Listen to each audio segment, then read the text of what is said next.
Think you accidentally fell into fleet management? Buckle up because you're about to fall in love.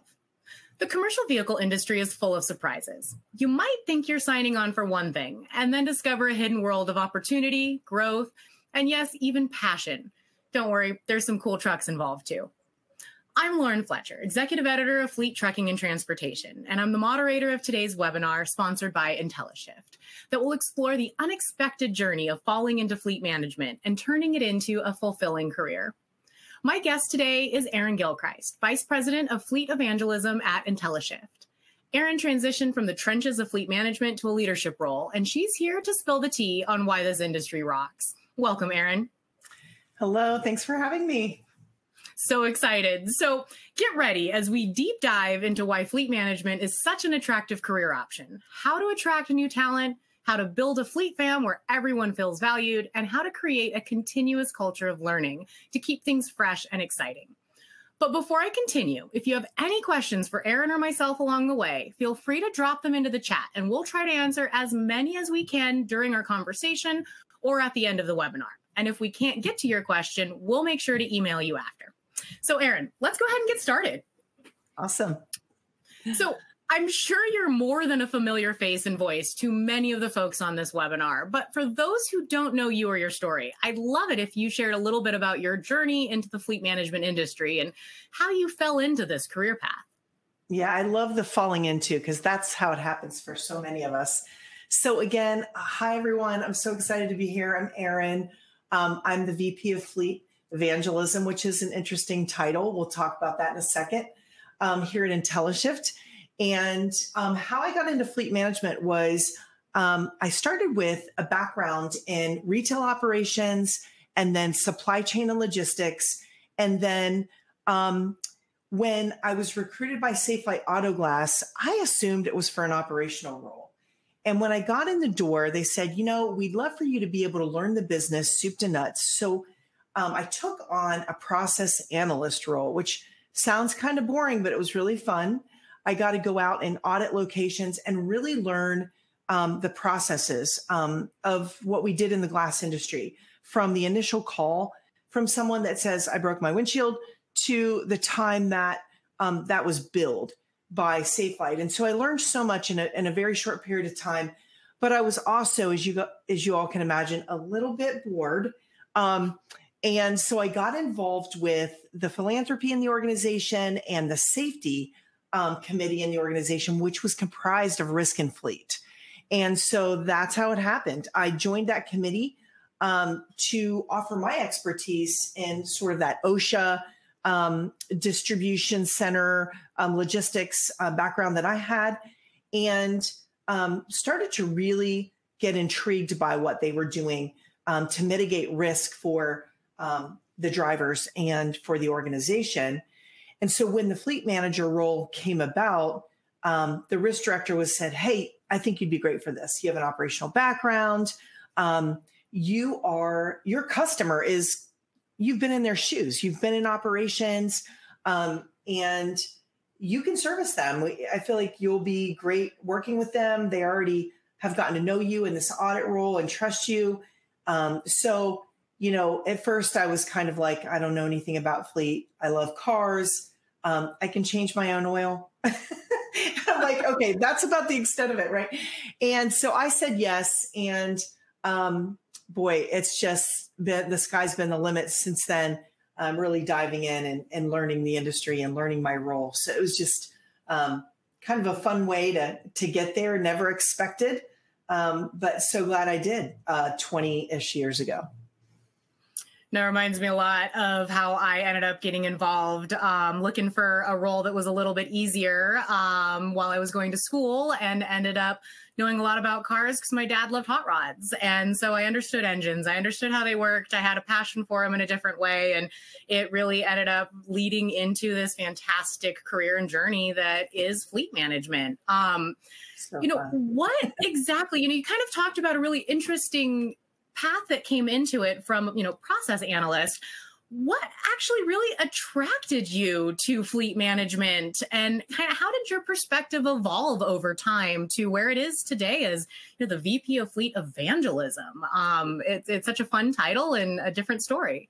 Yeah. So I think, the evangelism part really fits me because I am someone who I deeply care about things that are going on with my friends, my family, the environment. And so it wasn't a far stretch for me to think about how my own passions so connected with this fleet role that I had just taken sort of blindly, right? And the biggest attractors were the safety aspects and the sustainability aspects. So being able to really affect the safety of people that were driving in and around our drivers, as well as protect our own employees from things that other people were going to do out there on the roadways that we didn't have control over. And so protecting them both in the vehicle, but also just as they did their work out of their mobile workstation, right? And how can I help design this mobile workshop for them to make it safer for them, a more efficient space for them to work in, ergonomically? How could we design it so to mitigate the bending, lifting, twisting that they were going to be doing in their job? And so the safety aspect of it was the biggest attractor. But then as a self-proclaimed tree-hugging hippie, sustainability has always been something, I called it something different growing up. We all did. But sustainability as a topic and as a plan and as a strategy was always something that I knew I would want to cultivate in any organization that I worked in. And being a fleet leader, I had the opportunity to do that at Safelite. And then, of course, continue to be a voice for sustainability and safety in the industry in my evangelism role, which really is comprised of consulting with our prospects and our customers at IntelliShift, as well as being an inside consultant who gets to make sure that everything that we do has people like me, the fleet leader, in mind. And so it's the perfect kind of transition for me from being a fleet leader, because now I feel like I get to be a fleet leader without a fleet, which is a lot less stressful. To those fleet leaders out there listening, you know this. I think one of my favorite things that you mentioned was it sounds like there's like a very instant impact that you get to make. You get to make a difference pretty quickly in fleet management and in that role. You were talking about being able to really, the safety aspect. You are helping protect your drivers and the public and get them home. But you also help them with the safety element and making a more, ergonomic workstation and keeping them in mind and making instant changes that make a big and lasting impact. I think that's something that can be overlooked sometimes in fleet management as a career, is how quick those differences and impacts can be made.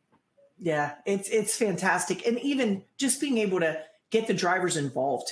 I learned so much from them about what they do every day and how we as a fleet department and as an overall organization can impact their life every day.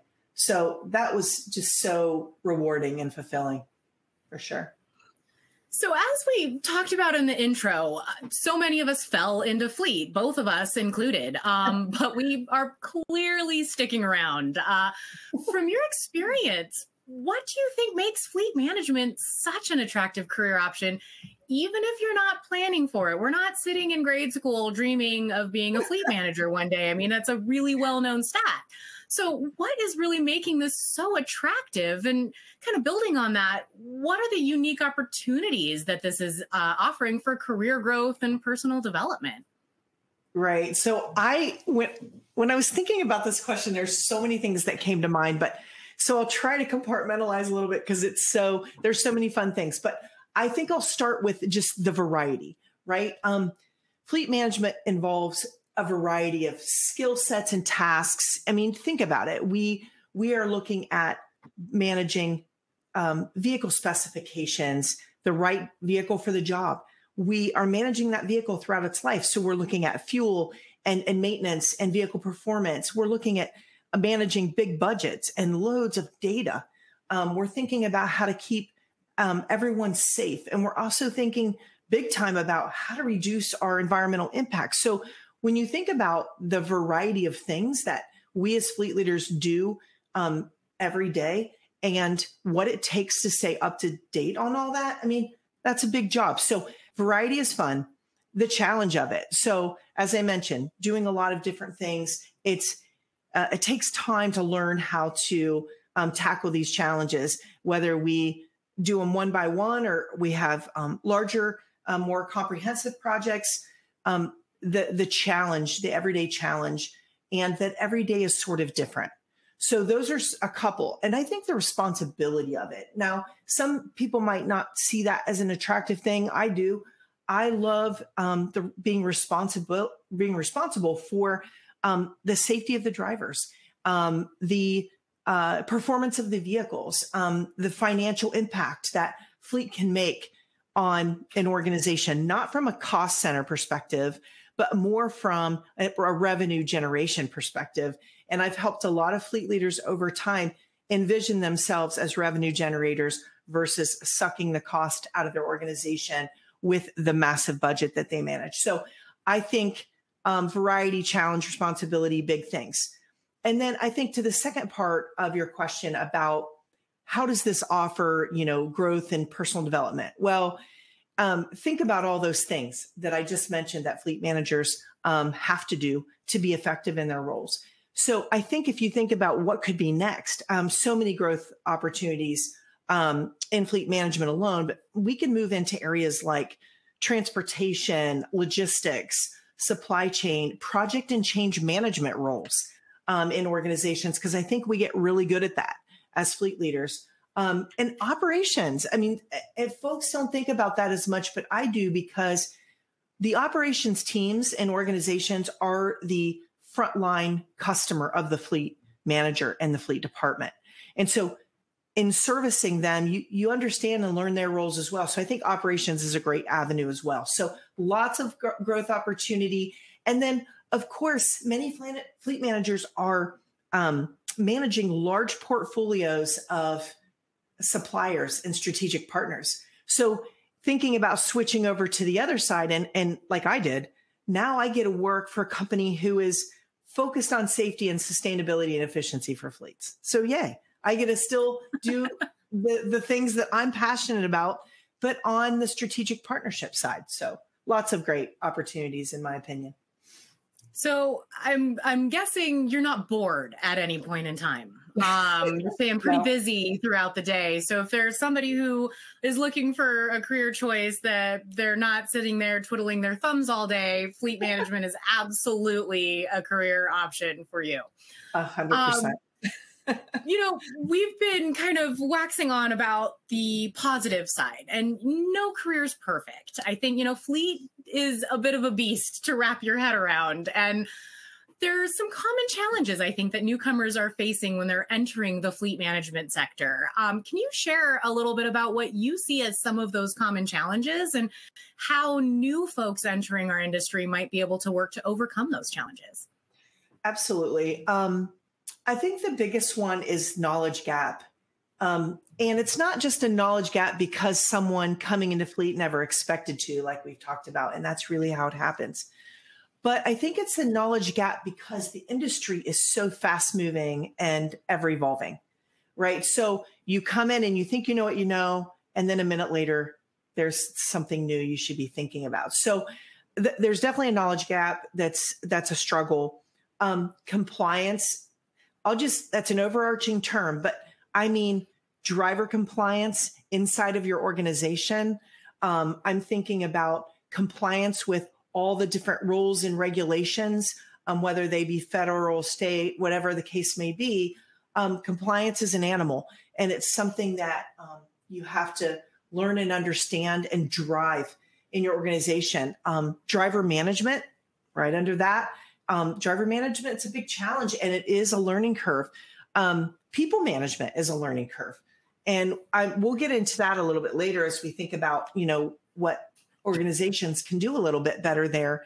And then I think organizational change management is another big animal. So those four things are very challenging when you first get into a fleet role. But I think what the good news is, folks, there's lots of good news here, is overcoming those. So think about knowledge gap, compliance. I mean, seek mentorship from experienced fleet managers.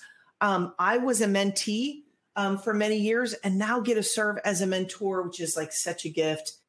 There's industry associations, there's online resources, training programs, certifications to help bridge the knowledge gap. And then just like staying informed by attending like the industry conferences that we have, subscribing to fleet management publications such as yours, networking with your peers. All these help you to anticipate change and adapt your strategies as you kind of grow and learn into your role. And then finally, I think if you think about the whole change management piece of it, there's a lot of tools and technologies being offered out there that are driving some of those key responsibilities that fleet managers have around safety and compliance and certainly sustainability. So research and compare the different fleet management software options that are out there, hardware options, and really seek out strategic partners, not vendors. Vendors is a bad word. So if they're just a vendor, then they're probably not your buddy or your pal.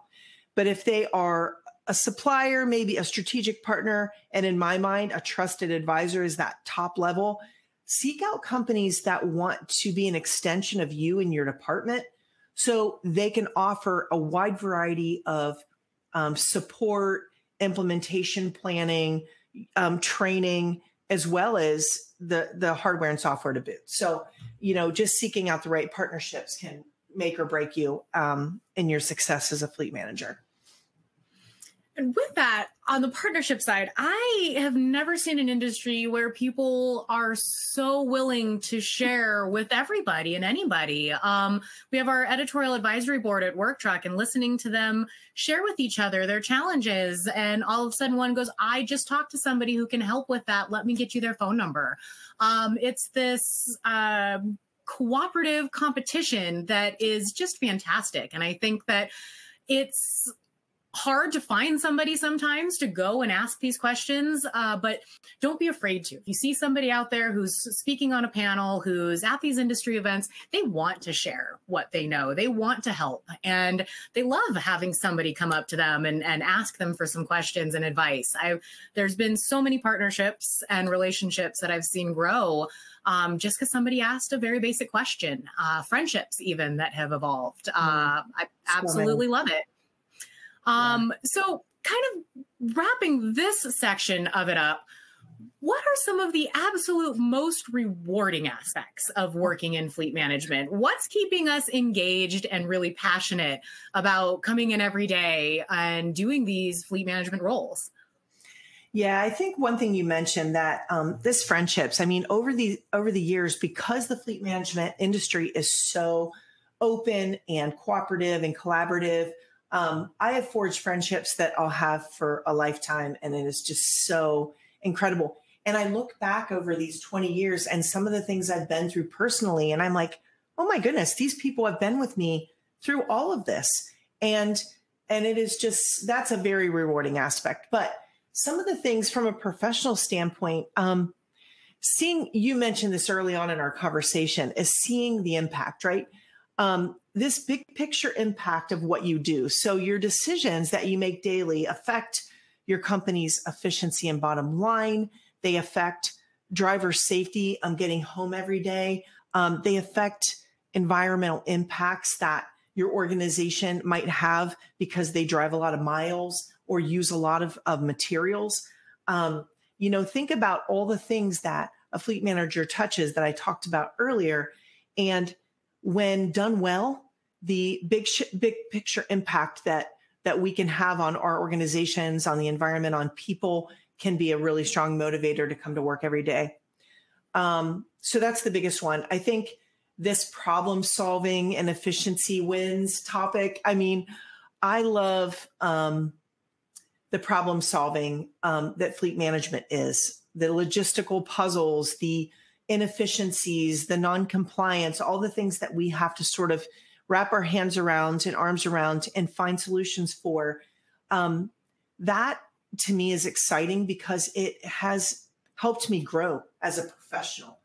So identifying inefficiency, implementing solutions, seeing the positive results, those wins are just very rewarding. And what it takes to get there is rewarding as well. And I think, just building relationships and teamwork. We talked a little bit about collaboration is so key in fleet management. You're working with drivers, mechanics, suppliers, and other departments inside your organization to make these initiatives come to life. So building those strong relationships and fostering these successful team environments can be tough, but super rewarding. And I mean, last but not least, with all this sort of the sense of accomplishment that you have from all the things that you'll do or are doing as fleet leaders out there, is the fun part about witnessing the change over all these years. The technological advancements in our industry have been just so prevalent. When you think about technologies like telematics and AI video dash cams, electric vehicles, really data-driven and proactive maintenance strategies. So just being on the cutting edge, being in a cutting edge environment, I'll say that Fleet is super exciting and definitely very stimulating, at least for me. So we could go on and on, but those are my top few, kind of key, exciting things about rewarding things about being a fleet leader. You talk, growth and evolvement. As we've been going through and refreshing and working through some of our content, I've been coming across several articles that we wrote in the past on how to benefit from Excel spreadsheets for managing your fleets, and why we should really be using Excel versus your paper documentation to really help. And now today I'm writing articles about how AI can now help you generate ideas and plans and programs. And I mean, that's just been in a few decades of time that has changed from let's convince people to use a computer to what would we be doing without one? I think that's been a huge change and a big impact. Yeah. I mean, think about digital inspections, right? I mean, I can't even imagine now. I'm talking to customer or prospects, on a weekly basis that are saying we're still using paper, and we're like, oh, we can help you. But just even something as simple as being able to take digital data in and have it connect with other areas of your system so that the work is not manual or on you or on operations leaders. It's just opened up so much time for fleet managers to focus on strategic things and not be buried in the data or the manual processes as much as we used to be. I remember I was there at one point. Yeah. So yes, in the trenches. We've talked about why this is such a fantastic and solid career choice from the point and of view of a fleet manager. And this is something I think a lot of people are very excited about talking about and listening for. How can companies in our industry really actively attract new talent who weren't dreaming about being a fleet manager in the third grade? How can we show this as an attractive career option? And how can we really gain more solid, excited people in our industry? I love this question because I have lots of advice for organizations as it relates to fleet. I'll stick to this topic of how to attract this new talent. But I have lots of other advice on what they should do when they get that fleet manager on board, and then how that role should be valued and looked at. But let's stick to the topic here. I think by sort of abiding by and showcasing some fundamentals of good leadership, let's just say that, inside their organizations to attract that new talent is number one, right? Like work-life balance, learning and development paths that they offer associates in their organizations. I really think revamping their job descriptions around fleet to highlight the importance of the role inside of the organization helps the organization not only think a lot differently and harder about how important the fleet manager is, but then to write a job description that is attractive and showcases all the skills that you and I talked about, today, all the different things that fleet managers get to do, right? That they are afforded the opportunity to do, and then pay competitively. I mean, especially female candidates. When I look at all of these surveys that we do in fleet, and we as female fleet leaders are still underpaid in comparison to our male counterparts. So really, partnering with fleet industry associations to make sure that they round this job description, job offer out, not only to say, here's who we are as an organization, but here's what we can offer you in this specific role. And here's what you should expect to get as a fleet manager. And I think that is a huge new and better step that an organization can take to highlight the role of a fleet manager or fleet director, fleet supervisor inside of the org, and attract that talent that they probably never expected to attract, and attract people that might go, oh, wow, I have all those skills. I never thought about fleet as a career for me, but I have the background to do it. I mean, think of those things, operational skills, somebody that is coming from the supplier side of things who maybe worked with fleets a lot in their career, all the people that they could attract by just selling it a little bit differently and being up to date on really what fleet managers are doing today and what they'll be doing in the next, 5 to 10 years, which is different. There's a few things that you mentioned in that. I think, one of them, I love that what fleet managers get to do. That is such a great statement because it's true. They get to do so many absolutely amazing things. But there are some gaps and some issues. And I think that networking and really communicating and connecting with others in your industry is one way that you can identify what those gaps are and to start speaking up for yourself and advocating for yourself, and helping these businesses see the value that these fleet managers everywhere are really bringing to these organizations. And the organization should really be partnering with these fleet industry associations and publications to learn themselves a little bit more about what this person or people in their organization are tasked with. And then really being able to even upfront offer that new fleet leader in their org some training, some certification that the industry offers today, getting out ahead of it.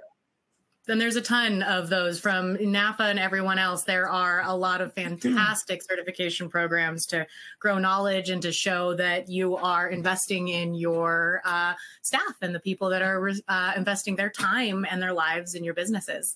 Absolutely. I love it. So I think that's a good kind of segue on, networking in general. What role do these networking events, industry publications, and professional certifications actually play in helping individuals develop their careers? Is it just a few acronyms after a name, or is it really helping them grow and be better in their career choices? Well, I mean, from my personal experience and from some of my mentors in the past and people that I've been a mentor for, we are all in lockstep in our view about how these events and industry certs and other things have helped us as fleet leaders.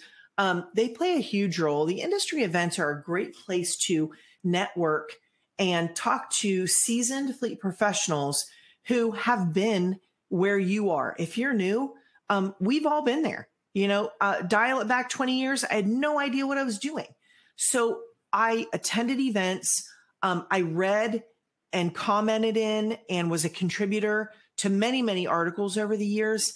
That helped me stay in tune with what was happening. When I was asked by, yourself and others, at Bobbit to say, Erin, what's your take on that?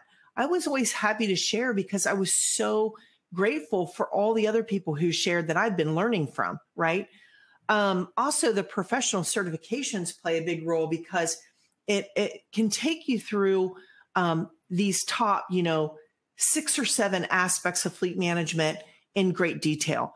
And, there's different levels. If you don't really have the time, you can do, you can step into it. You can do particular modules and you don't have to do it all at once. I remember, doing a Fleet 101 course that was offered by NAFA that was a 1 week long, 40-hour course that I took in an offsite location out in, we were in San Diego, and it was fantastic. I mean, that set the stage for me and really put down some roots for me in terms of what needed to be done in my own fleet, and just a way of thinking and compartmentalizing all of the aspects of fleet management, and then what I might do to be successful. And then, asking others along the way, what are you doing? When I'd have a challenge or an issue in my fleet, reaching out to these people I met at these events and saying, okay, so, hey, Lauren, I can't get anyone to do their maintenance. How are you handling that? Oh, Erin, we have this system or this method. And so you learn over time about new technologies, new tools, new partnerships. So again, mission critical, in my opinion, to get involved right away. I think this is a perfect time to remind everybody we have a Q&A. If you've got any questions to ask either Erin or myself, please make sure you drop your questions in. We do have a question, and I don't know if this is something we're going to be able to answer, but I think this is a fantastic example of reaching out to your industry and seeing if anybody has any advice. We have somebody who's asking about follow-up cadence for fleet customers. They were a retail manager and they're trying to build a process on the fleet side of the world now, but there's no way that the follow-up works the same. And they were wondering if you have any suggestions for a cadence to follow up with their fleet customers. Is there any kind of advice that you might have on that? So I'm just trying to understand, is this person on the supplier side? And looks like they would be on the supplier side. Yeah, that's a good one, because fleet managers, as you've probably picked up on, is it Cody asking this question? Hi, Cody. Yeah, I think the biggest thing to remember is that fleet leaders are incredibly busy. So, sending an email every day or calling every day, that's a tough thing for fleet managers. So if you are trying to develop that relationship with your prospect or customer, I would show up, right? Try to get an in-person meeting, get to know this person, and then they can tell you personally what's going to work best for them in terms of a communication cadence, a follow-up cadence. I work with our sales team at IntelliShift about this all the time, and just kind of, the day in the life of the fleet manager. And, a lot of times we're getting emails and answering calls in the morning and at the end of our day, and everything in between sort of busy. So you might focus on those times, but then try to get an in-person meeting. Love it. So again, if you guys have any questions, drop them in and we'll get through them either at the end or as it comes up through the conversation right now. I thought that was a perfect example of exactly what we were talking about, sharing that knowledge with our audience group out here. So continuing on, we talked about networking events and professional certifications and all of these experiences that we've kind of had.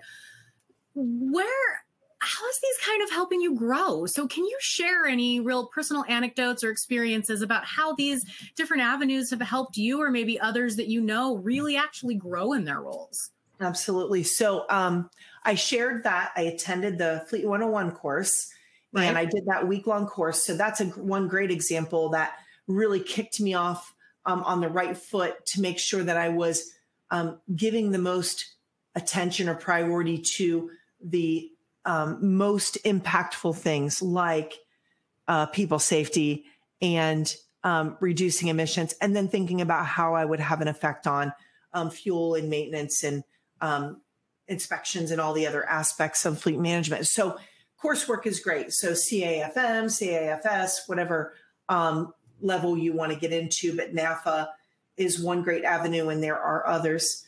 I would also say that when I first got in, I had this very vast group of suppliers. And I think that's because some of the suppliers that I was working with were also customers of my organization at the same time. So I really had to figure out, okay, hold on. We have all of this going on. How do I net this down? And so I did something unorthodox. Imagine that. And I brought everybody together on neutral ground. So I brought together fleet management companies, plural, fuel card, and payment solution providers, the OEMs, all together at my upfitter, which seemed like a neutral place to meet. And we got to know each other. We mapped out, fleet processes, the life cycle of a vehicle. And I really drove the meeting around help me learn.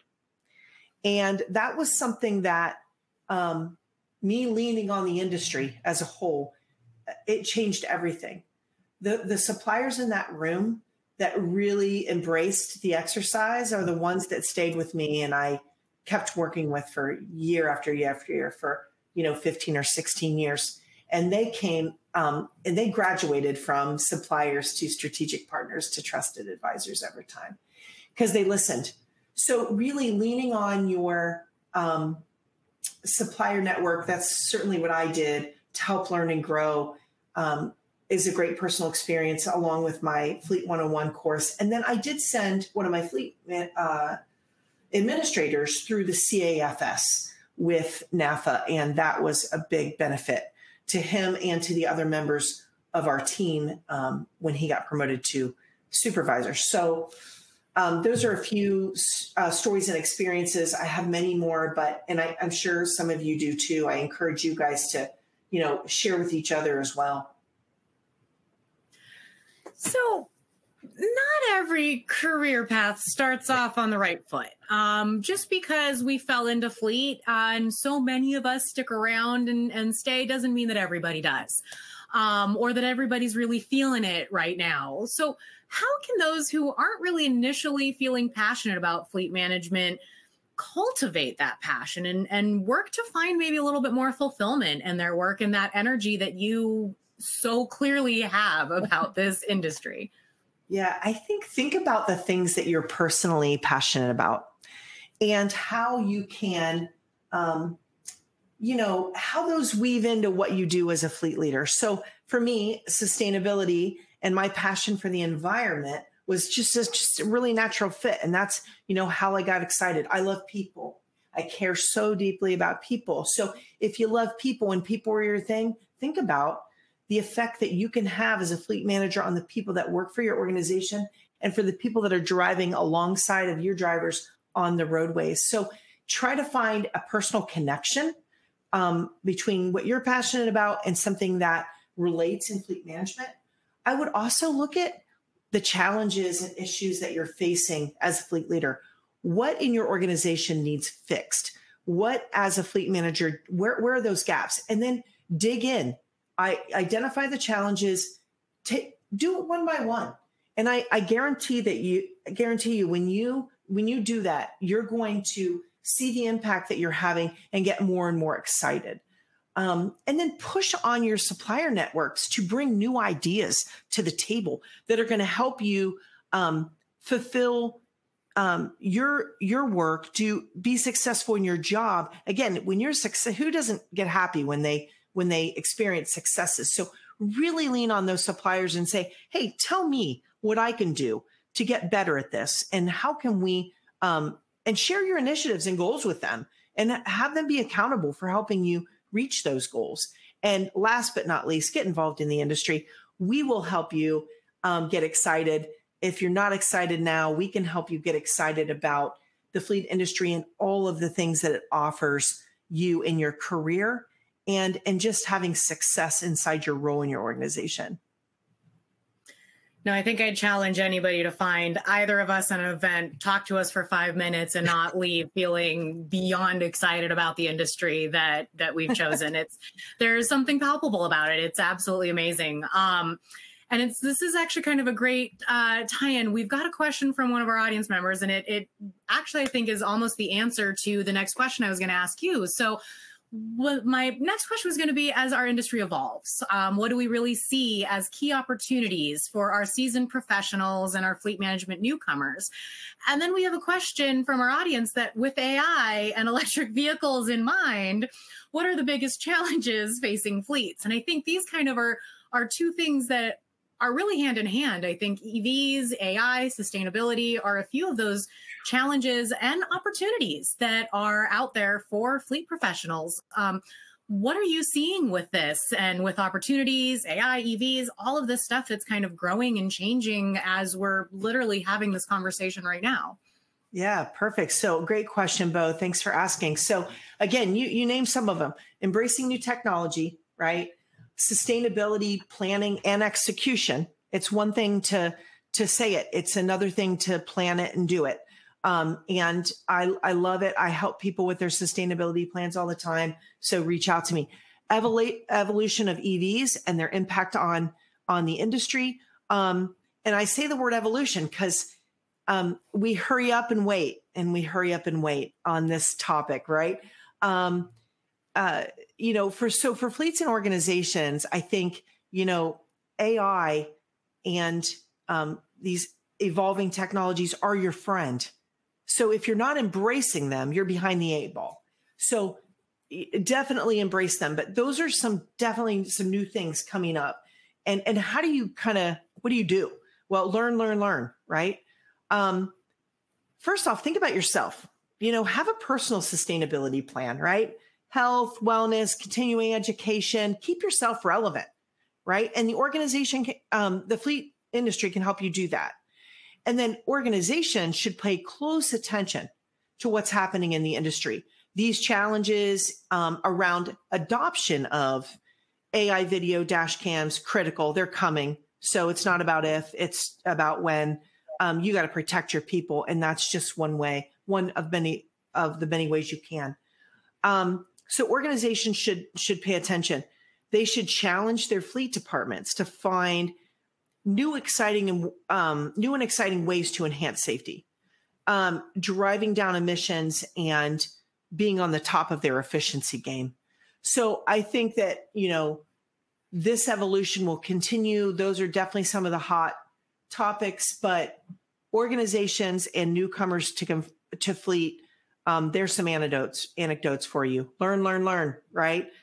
Keep your ear to the ground and use the industry to help you grow. And then like I said, work on your own personal brand. That's something I'm trying to do every day to keep myself educated and relevant in the industry so I can pay forward all the things that I've received, as well as continue to learn and grow alongside of my friends and partners and industry partners like you, Lauren.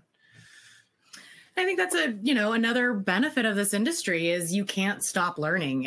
You will definitely not thrive if you stop at any point in time. We need to continuously want to learn and grow and be better versions of ourselves tomorrow than we were today.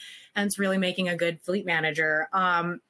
On the AI side, I think that, as a journalist, that's really impacted us a lot. And it's been something that's been top of mind for our industry, covering fleet and everything else. And I think one of the best ways of looking at it was presented to me about a year ago. And it had to do with cameras and Renaissance painting and with technology. And back when cameras were first invented, how scared painters were that this was going to take their jobs and was going to make a major impact on their careers. And the ones who thrived found a way to use that tool to make their jobs easier and better, taking photos of people that they could then go and paint at home and take their time more and finding ways to benefit from it. And I think that's just one example of a way that you can use technology to your advantage versus being afraid that it might be doing something you really don't want it to be doing.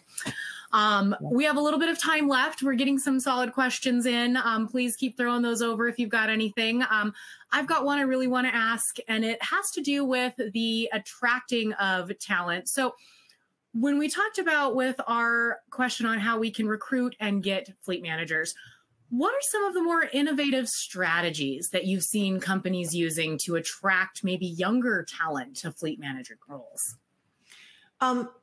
Those companies are understanding the fleet role themselves, right? They're taking a different view. They're not looking at the fleet manager or someone who's just making sure that they're doing avoidance. What can we avoid? No, they're looking at fleet managers as strategic partners of the organization to help them get to customers safely and on time. and to fulfill their missions and visions as an organization. So the companies that are doing it right are the ones that are taking their mission and vision and in a job description or working with their fleet department are helping them visualize this big picture and how what they do every day impacts the success of the organization. So that's the biggest thing. And organizations that aren't doing that today, they're really missing the boat because there's so many great resources out there for them to use, or they could just call me and I could help them write a job description that'll make fleet management seem way more exciting than they're making it seem today. And really, I think the biggest thing too is organizations changing their mindset around what fleets do, what fleet departments do inside of the org and how valuable they are and how they can't. If you have a fleet, you need it. So if you are not looking at your fleet department as helping you drive success and results in revenue, then organizations out there, you got to change your tune. Yeah, for sure. I love it. If you've got a fleet, you need it, and you got to make sure you remember that and keep that in mind while you're going through it. So for somebody who's just kind of starting out in fleet management and wants to advance maybe a little bit more quickly in their career, what kind of advice would you give somebody? They're excited, they're passionate, and they really want to grow and move forward without being pulled, but they want to push it forward and drive it forward, as you mentioned earlier. What advice would you give them? First and foremost, they should focus on how to enhance safety inside their organization. And the reason I say that is because anything that you're going to do and implement in your org that is safety related is going to cause a snowball effect in your org. So think about the tools, technology, and data that you need to be safe. If you do that first, all of the things that you implement to be a safer fleet will then have incredibly huge impacts on your cost of ownership, and this goes to a cost of ownership question I see from Audrey as well. Audrey, this is the answer to your question too, my friend, is build for safety and everything else falls into place. When you use the data that fleet technology will generate from vehicles and drivers, you will then be able to use that data to impact your fuel consumption, your fuel purchases and buying behavior.